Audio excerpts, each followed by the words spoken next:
يا جدعان ربنا يستر. ربنا يستر النهارده مباراة، يعني استراليا على قد كده مش سهلة. اللي انتوا خايفين كنتوا من السنغال، لا، هنلعب استراليا مش سهلة يا اخواتي. كان اللي فاكرها سهلة، هي مش سهلة. المنتخب كله سرعات بيلعب على لمسة واحدة، دب دب دب دب تلاقيهم وصلوا للمرمى.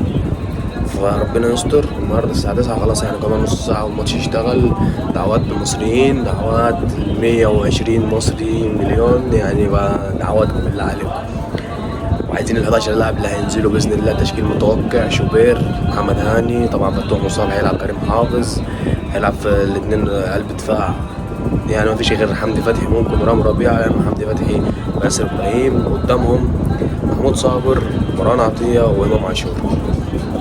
ناحيه الشمال بيقول لك ممكن صلاح ما يلعبش، فلو صلاح ما لعبش ممكن هيلاعب زيزو، او ممكن يلعب زيكو، مرموش، تريزيجيه. فهنشوف دي، يعني القصه كلها في صلاح. لو جاهز هيلعب، او جاهز لو مش جاهز بيقول لك احتمال ما يلعبش. فان شاء الله خير.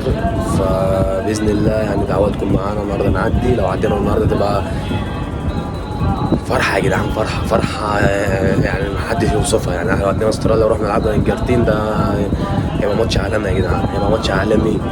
دعواتكم معانا. اتوقع الماتش يخلص 2-1 لمنتخب مصر باذن الله، لا اما تعادل ونوصل ضربات جزاء ونصعد باذن الله. انا متوقع ان احنا نصعد باذن الله، وانتوا بقى توقعوا في الكومنتات. السلام عليكم.